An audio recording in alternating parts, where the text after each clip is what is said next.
This is the public hearing on Senate File 494. I'm State Representative Joel Fry, and I will be chairing the public hearing today. We're glad that you're all in attendance with us and look forward to hearing the comments. The rules for today's hearing is that each person will have 2 minutes to speak. There will be a 15-second yellow card that will be held up to let you know you have 15 seconds to wrap up, and then a stop card that is red that will be held up. And if you're not able to stop at that point, I'll help you stop. All right, so we want to really give as many people the opportunity to speak as possible, and so we'll be adhering to those rules very closely. Again, welcome, and we will get started this morning. The first speaker, if you would, for all speakers, if you'd please introduce yourself, who you represent, and then get started. With that, we will start, I believe, with Jerry. I'm Jerry Akers, represent my business in northeastern Iowa. I grew up on a farm up there. Today, along with my wife and daughters, own and operate a group of hairstyling salons that cover much of Iowa. When we set out on this path, we set out on it to help create great jobs for individuals across the state. Today, we employ almost 200 individuals. Around 100 of them are in Iowa.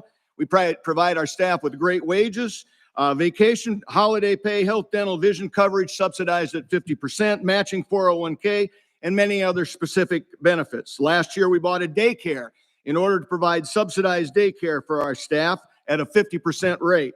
However, our company is still suffering from COVID, and right now, we still cannot get enough employees. We need about 70 more employees. In spite of the fact we pay some of the best wages around and give Fortune 500 benefits, we are still short of staff.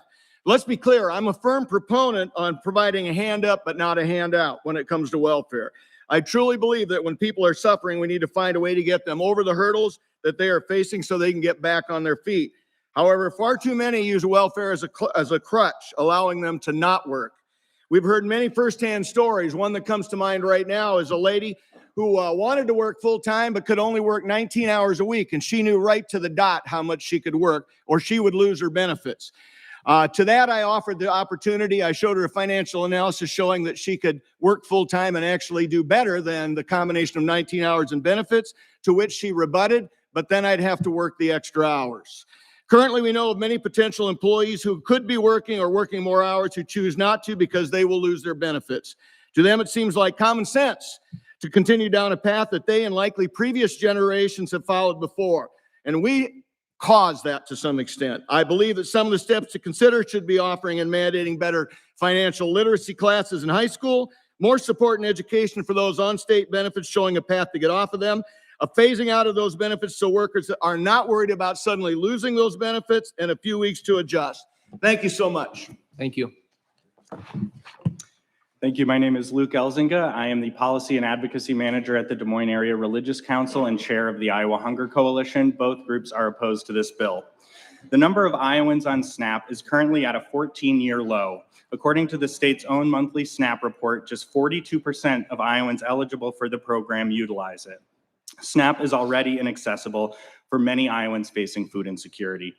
Meanwhile, food banks and food pantries across the state are assisting record-breaking numbers of people, turning to them to assistance to put food on the table. Just recently in March, the DMARC Food Pantry Network assisted 19,442 unique individuals, a 50% increase over March 2022 and a new March record for us. And we are sure to see even more people turning to us for assistance and more records broken if this bill passes. The fiscal note for Senate File 494 told us what we already knew. This legislation will increase SNAP administrative costs by millions of dollars and hire hundreds of employees to create more administrative hurdles that will ultimately remove people from SNAP and other public assistance programs. People who are eligible but miss a piece of mail or can't prove the value of their vehicle in time or throw up their hands in frustration and decide $23 a month in benefits is simply not worth the hassle. And the savings to the state from kicking people off SNAP, zero. Last April, I spoke with many Iowans who saw their SNAP benefits plummet after the loss of emergency allotments. Those conversations shook me to my core and often left me in tears. Mothers worrying how they were going to feed and clothe their kids.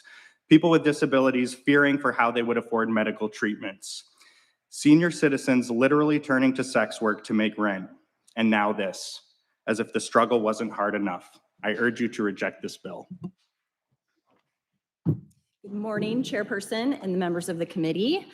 This morning, I'm here as a small business owner, a partner at a health insurance agency. My name is Marcy Strauss, and I am partner of Capital Benefits Group out of Johnston.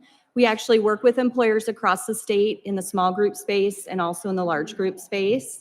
When we talk to our clients right now, the biggest challenge that they are having are actually hiring and keeping workers in their offices. And as we work as health insurance agents, we actually are putting together benefit packages to help offset health insurance costs and then also support other additional benefits for out-of-pocket expenses that their employees have.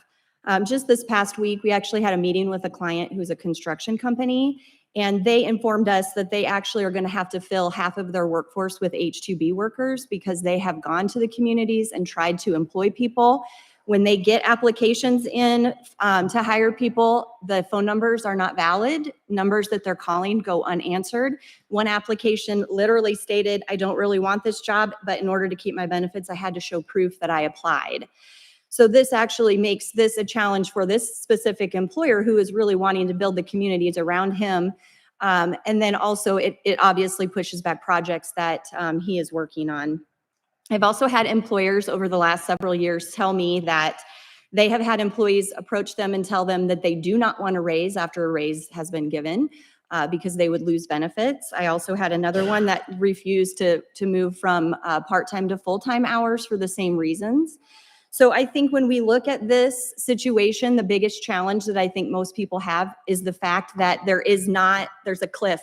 So you either have all your benefits or you don't have any benefits. And I think we all can recognize that that is going to be a challenge for anyone in this situation. So I would encourage everyone at this table to look for opportunities for a hand up in a transition through benefits. Good morning. My name is Valerie Peterson, and I'm the Associate Executive Director for the Food Bank of Siouxland in Sioux City. For the last 3+ years, food banks have been overwhelmed. As the lead fundraiser for the Food Bank of Siouxland, I constantly worry that I'm not bringing in enough money to support our friends and neighbors facing need. When I'm not worried about bringing in enough money, I wonder where the food is going to come from, food that we can afford. Last fiscal year, $474,000 of SNAP funds were paid to grocery stores in our service area. This is a lot of money which supports Iowa businesses, money that Iowa businesses wouldn't see with the changes outlined in this bill. SNAP usage and fraud rates are at an all-time low. So why are these changes being presented? How does this benefit Iowa? I want to give you a quick snapshot of who this will affect.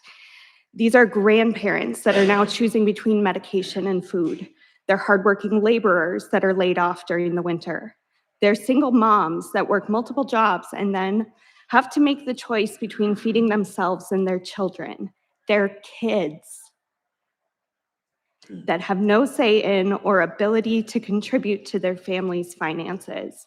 These are the people that trusted you to help them.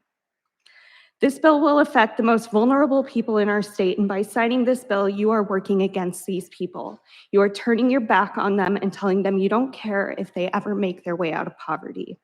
If you'd like Iowa to be known as a state that left their vulnerable children and seniors behind, supporting this bill will solidify that. I urge each of you to vote as a voice of your constituents today, not following party lines, not to support out-of-state business. The government is here to protect its people, not to push them farther into poverty, which is what signing this bill will do. I appreciate your time today. Thank you.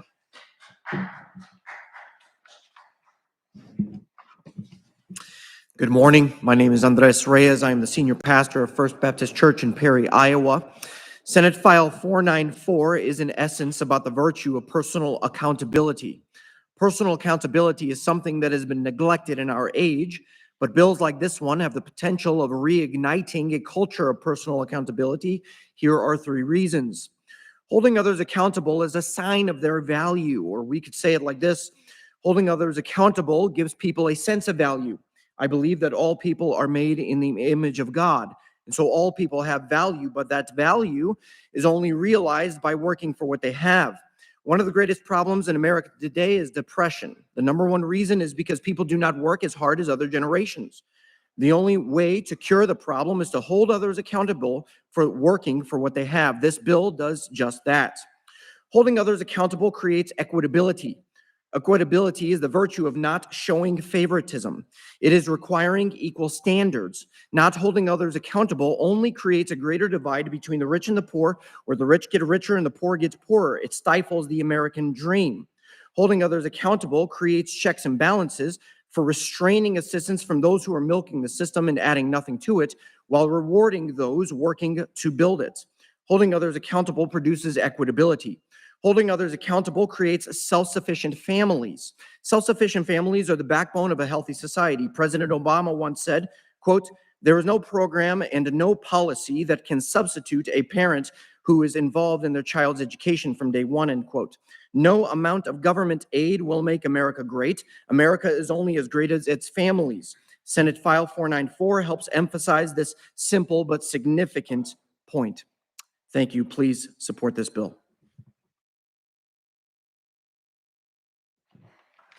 Greetings, I'm Barbara Prather. I'm the Executive Director of the Northeast Iowa Food Bank. Why must we make things harder for people who need help?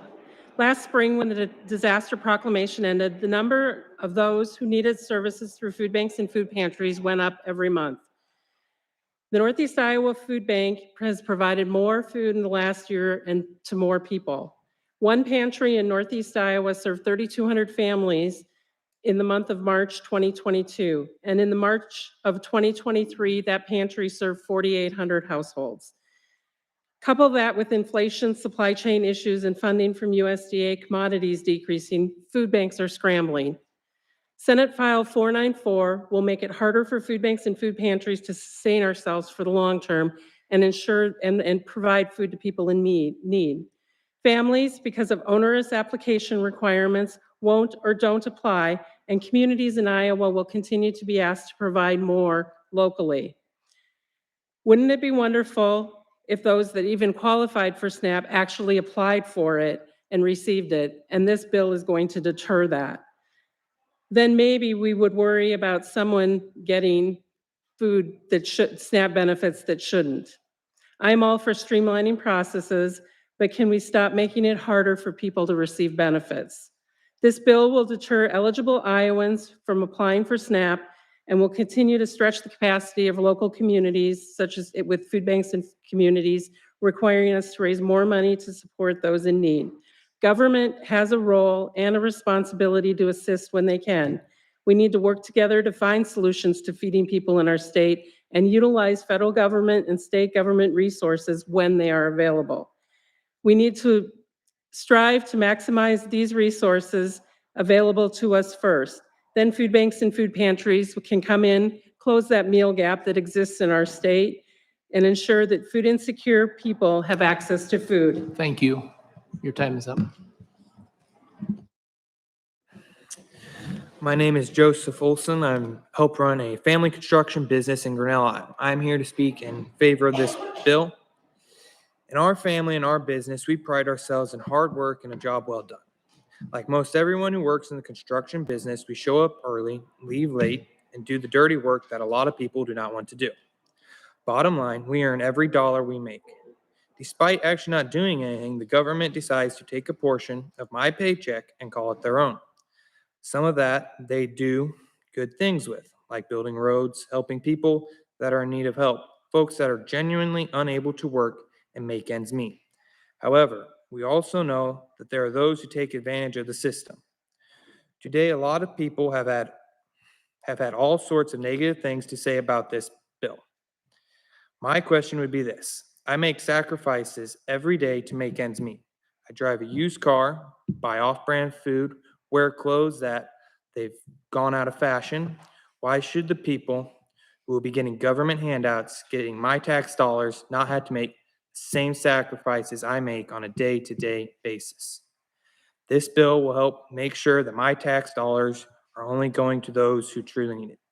Thank you again for your time, and I urge you to pass this bill.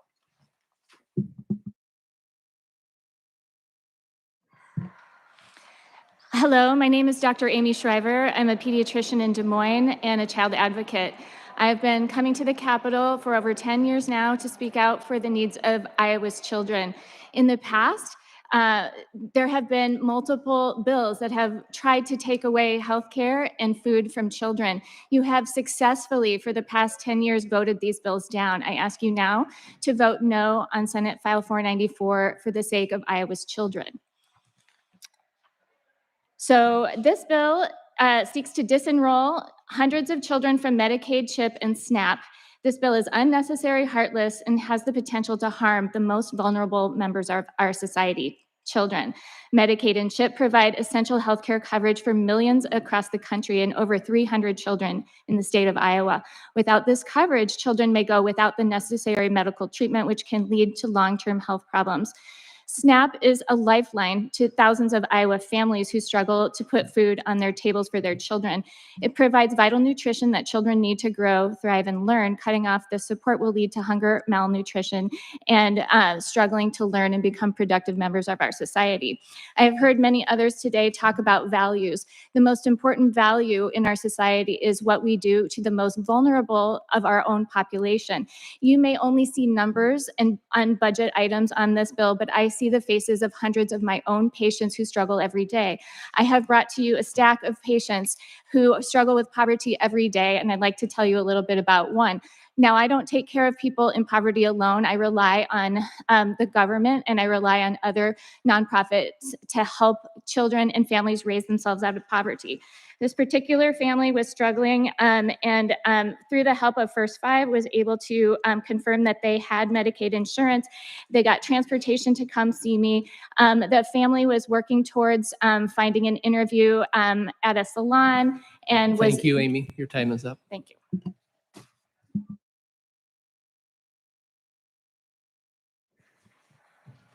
Thank you for this opportunity to speak today. My name is Cheryl, and I'm from Cedar Rapids, Iowa.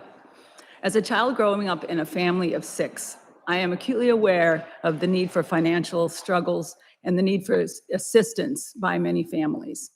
I also believe it's critical in order to be good stewards of Iowa tax dollars that includes accountability, which this bill would do. I have the unique opportunity to engage with residents in my community through my work. And just yesterday, I spoke with Andrea, a mom of 2 daughters. They're attending an elementary school, and she shared with me that her daughters were receiving SNAP benefits. In fact, the entire school, regardless of income, was receiving these benefits. Her family clearly would not qualify otherwise. They did not wish to receive the financial assistance, and she asked me the question, how does this impact the real numbers of families receiving SNAP? She was clearly frustrated. Although these programs are life-changing for those who need it, for those who don't, let's use these funds somewhere else where they're truly needed. I strongly encourage you to proceed with passing SF494. Thank you.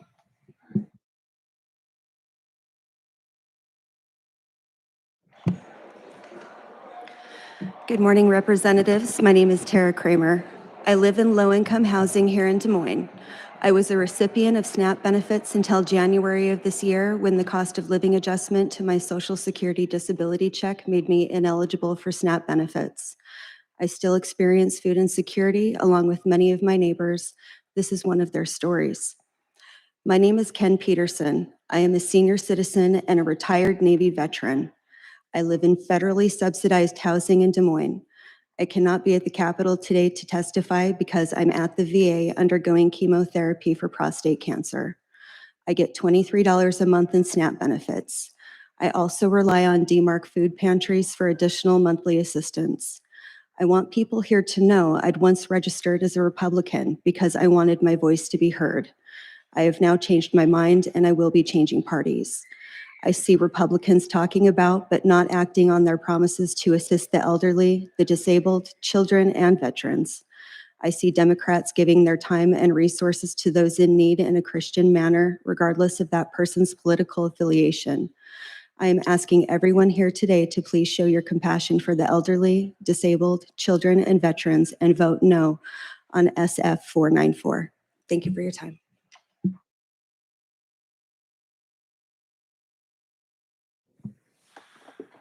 My name is Trevor Himes, and I'm the pastor here locally in Ankeny, Iowa. And as a Christian, I firmly believe that we have folks that need help. And I think that it's our duty, really, in an integral part of our faith, to ensure that they instill and they get the help that they need. However, I feel that we also are really commanded to be good stewards of time, effort, energy, finances, really, of our great state here of Iowa as well. And I believe this particular bill is a great opportunity for some accountability and for some great things to be placed that we ensure that those accountability factors are also enforced as well.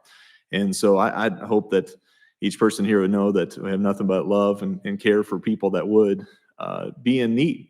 I myself come from a very poor type situation and family, and back in at times my family has taken advantage of these things as well. However, if we are unfaithful in our stewardship with this, then I believe that we're not doing due diligence and making sure that these funds are properly instilled. And also, it's as an Iowan, it's disheartening that we're at times that we see some of the funds that are going to fraud cases and stuff. And I hope that we would use this as one step towards ensuring that there are some accountability and checks and balances in the system that we have here in the state. I look forward to hearing from this as well. Thank you. Marion L. Treves, Iowa Aces 360, were registered opposed to this bill. As a reminder, when we're talking about programs like Medicaid and SNAP, we're talking primarily about kids. Over half of Medicaid members are kids, and about 70% of households that receive SNAP benefits are households with kids in them.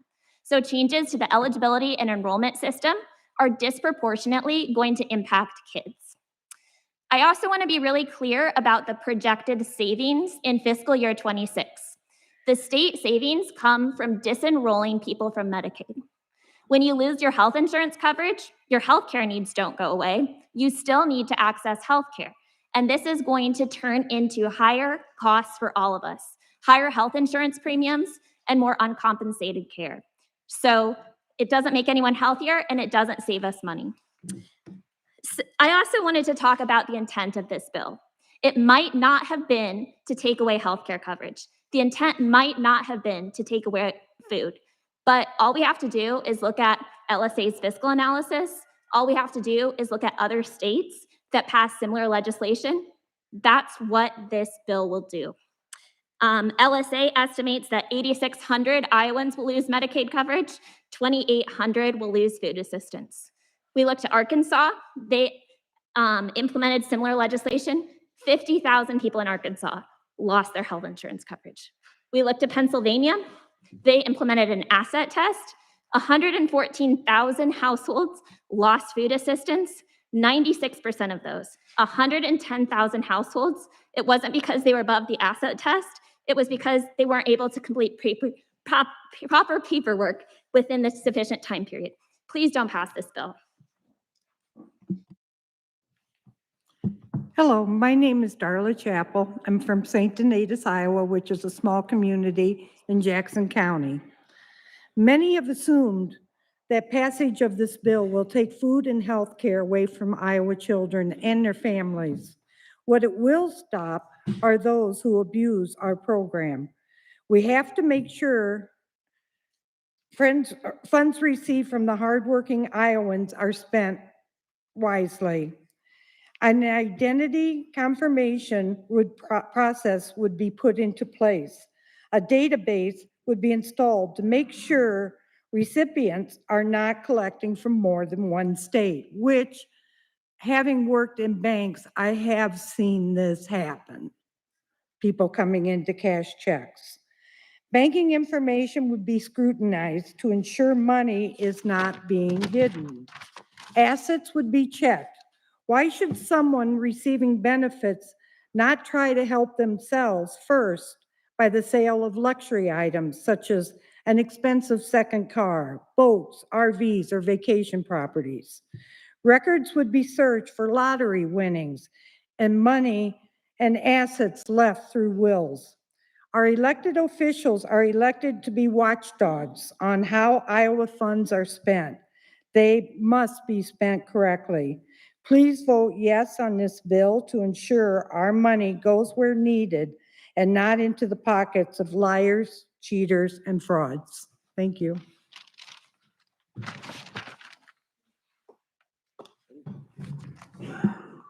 My name's Nick Miller, and I live in Waterloo, Iowa. This bill will hurt me.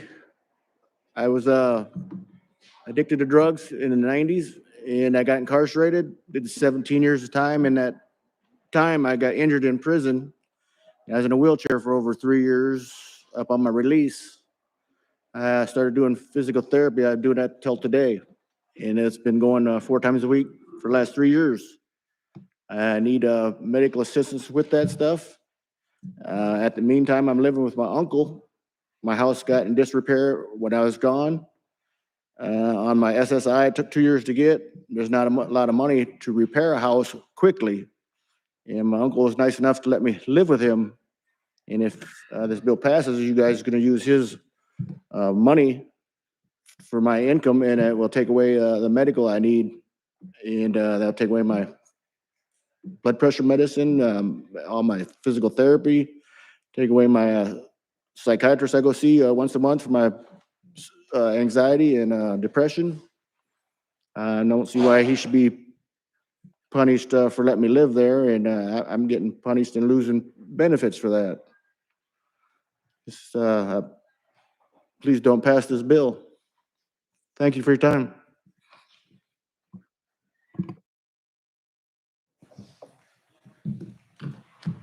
Good morning. My name is Joan Blair, and I'm here from Bettendorf, Iowa. I'd like to start by telling you I am a retired social worker with over 30 years of experience in non-for-profit, state, and most recently, I worked for the VA. And now, as a retired social worker, I also volunteer in our foster care review board for Scott County. And I also volunteer at a non-for-profit organization that serves underprivileged children and families within our inner city in Davenport, Iowa. The reason I bring this up is because I have reviewed the proposed bill in its entirety. And although I do not feel it is perfect, because I don't believe in perfection, I feel that very strongly that it is identifying what we need to begin to address here in Iowa. I have, I apologize. As a social worker, I have many times been required and have assisted individuals with making applications for both local, state, and federal funds. So I have seen what it can do and what it can provide to our individuals and families here in our state. But I have also seen how it can be abused. I feel that it is essential that we look at all assets, especially assets beyond what we have identified, because many of our families are in great need of having the assistance. So by looking at our current bill as it is proposed, I think that it will help safeguard funds long-term. Thank you.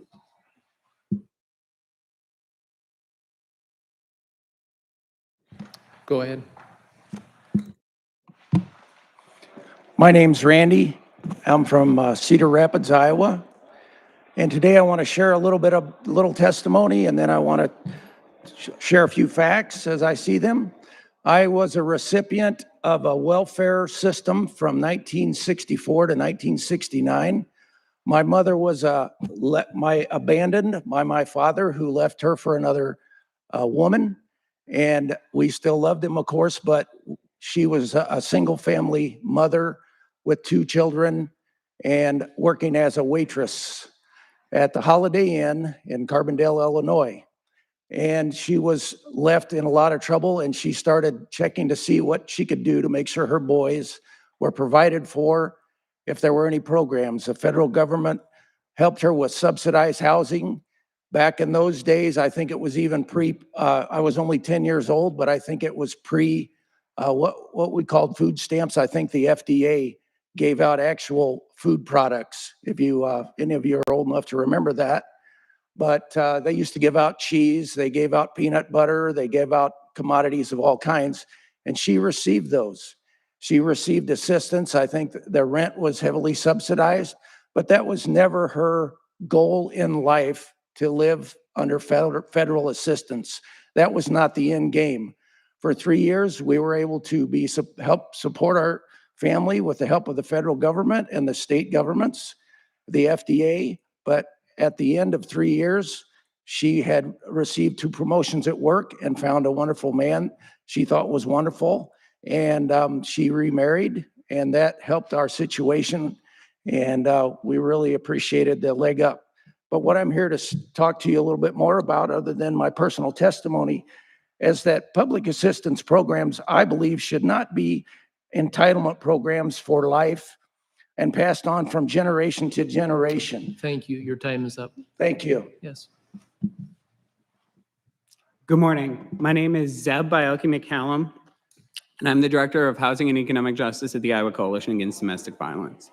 But the reason why I'm here is that growing up, my parents received SNAP and housing assistance, made sure that I, as a little kid, had health care, and they worked hard, worked multiple jobs, did yard work to subsidize the rent, all of these things, constantly working to create better opportunities for me. And it was that experience as a kid that actually led me to becoming Director of Housing and Economic Justice at the Iowa Coalition Against Domestic Violence, where I've been for 13 years now. And in that time, in that work, every day, I see folks who come into our shelters, into our programs, fleeing terrible, horrible violence with nothing but their clothes on the back and their children in tow. And the real problem with this bill is not the asset test, it's the documentation test. The additional documentation pushed onto victims to have to come up with additional documents in order to prove their worth and services will result in eligible families, eligible children being denied food assistance. Passing this bill will put another tool into an abuser's toolbox to trap victims into abusive relationships. So when survivors escape violence, it is no small task to connect them to services. It takes a lot of work from dedicated advocates who work every day to connect folks with services, with the supports that they're entitled to make sure that they can feed their kids. So please oppose this bill.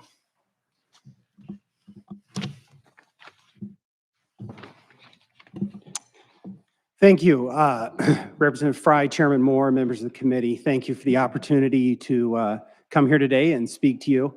My name is Chris Hagenow. I am the president of an organization called Iowans for Tax Relief, which exists for pretty much what the name says, which is to work to lower our Iowans' tax burden. It exists to reduce government's intrusion into our lives. But underlying our mission in that organization is to be the voice of the taxpayer. And a big part of that voice is here at the Capitol. And before we can get into a conversation about appropriate levels of taxation and all of that, the one thing that I want to make sure that you all understand is that Iowa taxpayers expect that the tax dollars that they do send to government are handled with the appropriate level of stewardship. And that the benefits that are extended to Iowans, that those are done appropriately, and that only the folks that need them the most get those. And so I think that underscores any future conversation that we can have, that my organization would love to have about tax policy, is the work that you all are doing here today, which is trying to make sure that the dollars are only spent where they need to be spent. And so I think that's a very noble effort.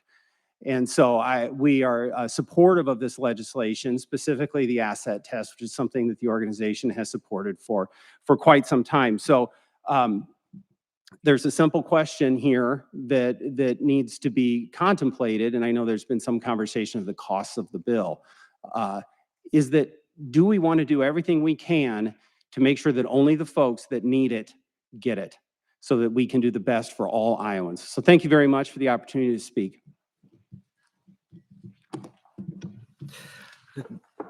Good morning. Thank you for allowing me to speak. My name is Cody Luton. I am the Director of Home and Community-Based Services at Lutheran Services in Iowa, or LSI for short, if you're writing that down. Kind of looking for the bill, through the bill, some major concerns popped up specifically with the waiver populations. We serve over 500 individuals on 5 different waivers across the state. We have over 250 staff that support those individuals in long-term support services. Of a quick survey we did, over 120 people responded, and the average cost or the average benefit they get within SNAP is roughly $60 a month. The vast majority of individuals with disabilities that are already on waiver are already subject to many different tests around assets, incomes, disabilities, diagnosis, specific information, and any follow-up that is required is currently really supported by managed care organizations that have large caseloads that are struggling to assist individuals with disabilities and mental health already complete their Medicaid-focused paperwork, let alone throwing on additional income requirements. So the price tag for me is it is not much of a price tag because the majority of people are not going to lose very large amounts of money. If there are people who are on it that don't deserve it, I am not against them not being on it. I think the risk of the majority of people getting kicked off that do need it, that will not be able to maintain and meet the requirements of the documentation and the 10-day process to submit additional paperwork without additional state resources to assist them with that, they will not be able to meet that requirement. Thank you. Doug Campbell, I'm a registered pharmacist in Mason City, Iowa. That's Iowa House District 59. I am speaking in favor of Senate File 494. However, I would seriously question the government's ability to require and monitor asset accountability. There are loopholes that need to be closed, and there are bad actors, as we all know. Particular interest maybe to this committee is my personal friendship to an individual who was able to spend $90,000 in 2022 and claim only $2,000 on his W-2. He did this legally, state and federal law. He did nothing illegal.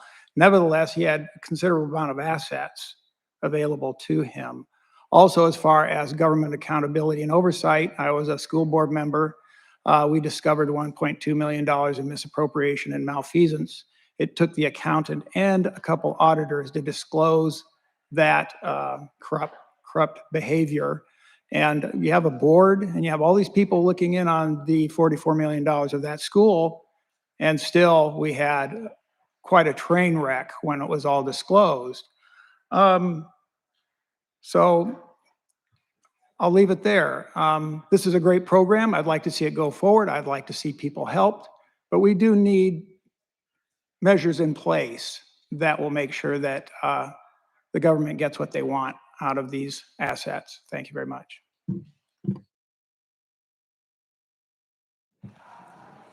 Good morning. My name is Carlin Crowe. I'm with the Iowa Developmental Disabilities Council. We are opposed to Senate File 495 because it will affect people with disabilities disproportionately. It is estimated to save the state of Iowa $8.2 million by 2027. The only way this savings is achieved is by removing or denying Iowans access to Medicaid and the Children's Health Insurance Program. Medicaid is the primary provider of healthcare and community support services for children and disabled Iowans. This bill has been referred to as the SNAP bill, but it will save no money to the state through the SNAP program. It will spend millions of dollars to employ more than 200 new state employees and fund a program whose only goal is to test applicants and deny services. The new verification program, which is proposed to be administered by a third-party vendor, sets an asset limit for an entire household, not just a Medicaid applicant. Medicaid applicants already go through a lengthy eligibility process. The proposed household test is unnecessary, punitive, and will deny services. Medicaid is a healthcare safety net for Iowans who have no other choice, including thousands of children and adults with disabilities who are on Medicaid home and community-based waivers, because a waiver is the only way that they can get services that they need to live, work, and go to school in their communities. Should parents of a daughter who can't walk have to sell their second car so their daughter can get a wheelchair? Will her sibling's savings account be limited because she is on Medicaid? Furthermore, Iowans with disabilities are likely to struggle with the additional administrative hurdles of these provisions. Direct support professionals, care providers, case managers, social workers. Thank you. Your time is up. Thank you. Hi, my name's Brad Boustead, here to speak on behalf of this, just on behalf of myself, and give you guys a few things to consider. Back during Depression times, we were in dire straits. People would do anything for work. There's pictures of people standing out on the streets. Hey, I'll take any kind of a job. I used to be a banker. But when the banks failed, there just wasn't money to be had, and the farmers had excess production. They were dumping milk in the gutters, in the ditches.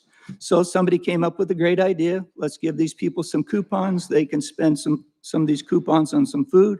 It'll make the farmers happy. It'll make the people that are starving happy. So this temporary program was born, and here we are 100 years later still arguing about it.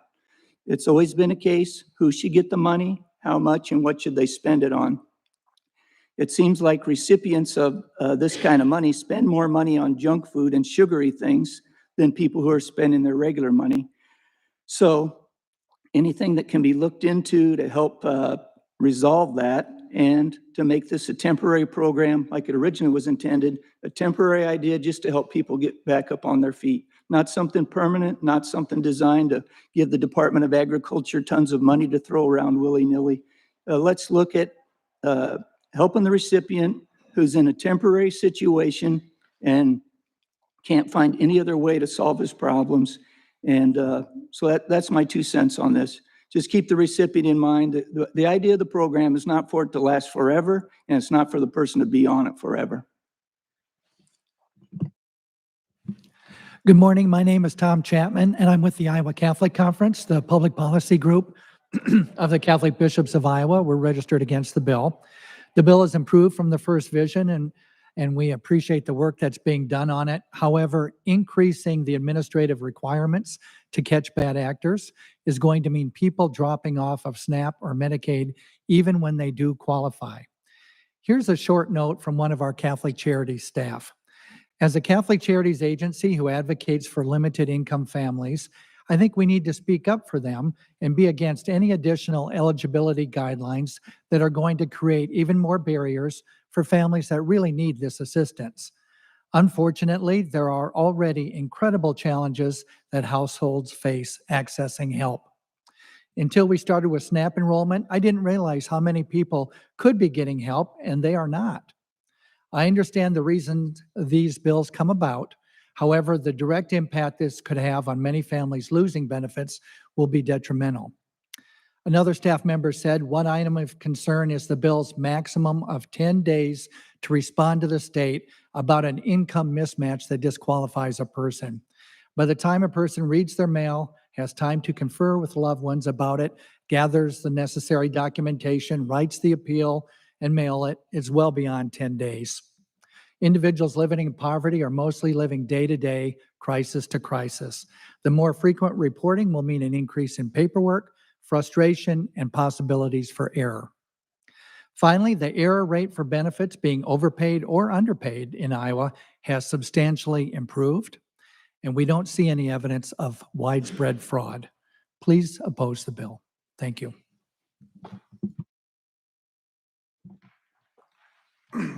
My name is Gary Leppler. I'm a concerned citizen. Glad to be here today and glad to see so many people that are taking an interest in this. And One of the things that my kids always tell me is that I am like challenged on how to do internet and all that stuff. So I simply said this, I says, what does it take to apply for SNAP in the state of Iowa?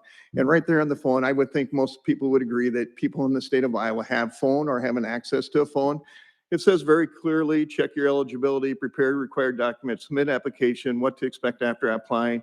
It also goes into there how to do the SNAP program. So I've been listening to testimony all day long about people saying this is going to cut off people, their ability to get on the program or to apply for the program. I'm going to say if a 62-year-old man that is technologically challenged can do this, anybody else in the state of Iowa can do it. My uncle was the base commander of Fort Huachuca. He said two things. How do you run a military base successfully? And one of the first rules that he had was this: trust but verify. And to me, you have two parties here. You have people that have a need, and you also have the government, which has this program. So you have the people that are in need, and you have the people that are supplying it. Number one, it's not a free program. Well, there's a misnomer out there that SNAP is a free program. No, the taxpayers are paying for it. So one of my uncles, one of his things that he had on his base commander, what he had right on his desk was trust but verify. The other thing that he had on his desk was this. It says, don't expect what you don't inspect. And that's what this bill does allow for people to do is it gives, hey, there's an inspection system here. Guess what? If you have a security camera on your property and you put up a sign that says, hey, this is a secured location, your odds of your property being violated or being trespassed or whatever go down by 90%. So just the fact that we step up to the plate and said, guess what? We're going to have a little oversight here, which is a function of government, is to provide oversight. Your time is up. Thank you. Thank you. Have a great day. Thank you for allowing me to speak this morning. I'm Kelly Huntsman. I'm the CEO of Primary Healthcare, and we are FQ8C here in Iowa. We serve Polk County, Marshall County, and Story County as well. 93% of our patients live at or below 200% of the federal poverty level, which is less than $29,000 for a single person and $60,000 for a family of four. 42% of our patients are covered by Medicaid, and 26% are uninsured. The majority of PHC's patients will be negatively impacted by Senate File 494. Our patients struggle with impossible choices. Do I pay my rent or mortgage, or do I buy food? Do I save for a down payment for a reliable car, or do I pay the double deposit that is required to get safe housing for my family? For many of our patients who hold down one or more jobs, creating additional barriers to accessing SNAP or other benefits will be the last straw. The 10-day response required in the Senate file bill will be incredibly difficult for our patients. Many have unstable housing. Some are living in the streets, some are living in their cars. Some are moving around from family member to family member. Addresses are constantly in flux and not a sure thing. If patients do get notices, many will have to navigate language barriers, literacy, and transportation challenges that will prevent them from responding in the time required. This will result in loss of coverage. At a minimum, please consider extending the response time. Loss of public assistance for our patients will put more strain on PHC and the other community health centers in Iowa who are required to serve patients regardless of their ability to pay. We work with other partners who will be impacted as well. While we recognize this bill is intended to curb fraudulent behavior, the majority of our patients are hardworking individuals and families who are just struggling to survive. Funds that will be saved by reducing benefits to Iowans will be spent in administering the program and increasing healthcare costs by those who put off preventive and chronic care and Thank you. Your seeking time care. is up. Thank you very much for your time. Good morning. My name is Esther. Push the button with a little, there you go. Can you tell this is my first time? My name's Esther. I'm with the Iowa Nurses Association, and we're opposed to this bill. I could share all the reasons why this is not good for the health of Iowans, but instead I'm going to share with you my story. I grew up here in Iowa. Both my parents were college educated, yet we struggled with housing. As a little girl, I never knew if we were going to have a home to live in, if I was going to have food to eat. I did not have health insurance or dental insurance. I still deal with those ramifications to this day. It's part of the reason I became a nurse, because I thought, what can I do to use my experiences to help others? This bill is going to hurt families and children like myself. It targets people who do not have advantages that a lot of us have. A lot of people do not have a high educational level that can understand even how these forms or documents work or how the process works.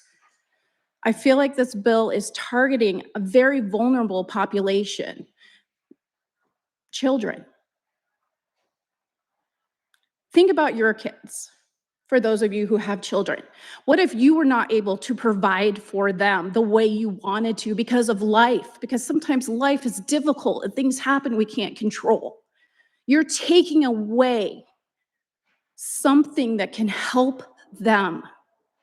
I want you to think about a child that you care about. This impacts Iowans and their health. I ask you to vote no.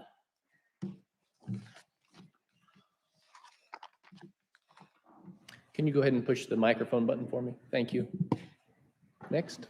Good morning. First of all, I want to thank all of you for serving for the great state of Iowa. I know it is a very thankless job, and you sitting here all morning long listening, so thank you for what you do. My name is Sue Wilson, and I was the former executive director of the Warren County Helping Hand Food and Clothing Pantry. I'm now the executive director of We Lift Job Search Center. We Lift stands for We Learn Independence for Tomorrow. The majority of what we do is we work with the incarcerated, the homeless, the at-risk, anyone that really walks through our doors that needs on-site job training, workforce development, character development, and we get them into jobs. We get them into the employment world. One of the biggest things we do is the financial classes. We just finished a 7-week financial class where we had 100% attendance. In that, we bring in our experts out of the banks of Indianola, and they come and work with our families, and they crunch the numbers, and they crunch the numbers. And sometimes our families, over 58 to 60% of the people we serve have 2 families working full-time jobs in their homes and have 2 or more children. And they're crunching their numbers, and sometimes our families, more times than not, have to decide, are they going to put gas in their car to get them to work, to pay rent, or to put food on their table? I know the system's not great, but neither are the times right now. And so the families we work with in and out in rural Iowa where there's no public transportation, and yes, families have 2 cars because they have 2 full-time employees going to 2 different places of work, getting kids to school, and maybe giving that kid to their senior that can drive to DMAC to be able to be trained for the trades, which is a huge need in the state of Iowa right now. So I work with those that people are saying cheat the system. I work with them too. And so I just ask you, the system's not wonderful, but let's try to work together as a whole team to figure this out, because like all of us, I think we're all just pro-human beings. So thank you for what you guys do every day up here for all of us. Hi, my name is Monica Genoa, and I am not for this bill. I am a real estate broker associate in Ankeny, Iowa. I will speed through this, so listen carefully. My husband and I have 3 boys, 2 of whom have autism. Just last month, after 8 years of being on the wait list for the Medicaid ID waiver for persons with intellectual disabilities, they have been approved. Currently, both boys attend a comprehensive transition program sponsored by the University of Iowa and also work part-time during the summer. So you may ask, why do they need to be on this Medicaid ID waiver? Here's why. The Medicaid waiver provides many services: job training, independent living, respite, socialization, transportation, and other opportunities. Without this waiver, they would not be able to access services that will help them learn to live independently and work in the community of their choosing. If they are not able to move to a full-time employment with health benefits, Medicaid will continue to be the only choice available to them for health care because of their disabilities. While they are able to receive services of Medicaid due to their intellectual disabilities, their brother, who is a junior in high school, is also working and saving for his education, as well as a car, so he will be able to get to school and work. My husband and I are saving for our retirement and have vehicles so we can go to work and pay for our son's programs.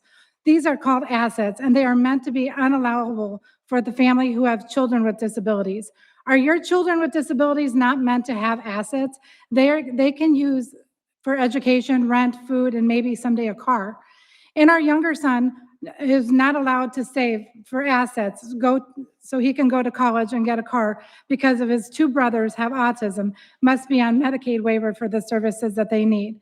This is what public assistance and the integrity bill will do: impose harsh and unnecessary restrictions on families, cut services to those with disabilities, and it does the opposite of what the Medicaid waiver is intended to do. Allow individuals. Thank you. Your time is up. Thank you. Good morning, everyone. My name is Brianna Jenkins. I do receive SNAP benefits. I came here today to let you all know how this can negatively affect people on the program. Eating is not a necessity, it's a must in order to live. And if these new changes are made, so many people will go without food. I can personally say from experience, the SNAP program allows me to purchase very expensive baby formula for my infant daughter. The new changes will have a huge effect on myself, and so many of us will not be able to qualify for services. We are only able to purchase food, so we the people ask that you please, please do not make this change. It would do us no good. It would actually hurt us.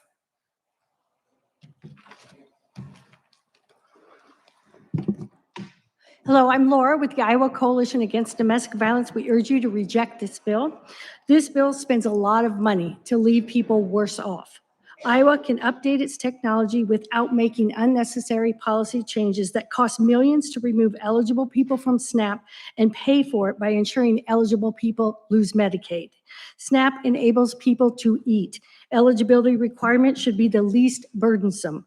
The asset test is unnecessary, saves $0, costs millions to implement. Despite the changes made to this bill already, implementing these changes means people will lose benefits. The amount of the asset test is not its biggest problem. It's the additional documentation that is required that causes eligible people to lose benefits. And this is particularly harmful for survivors of violence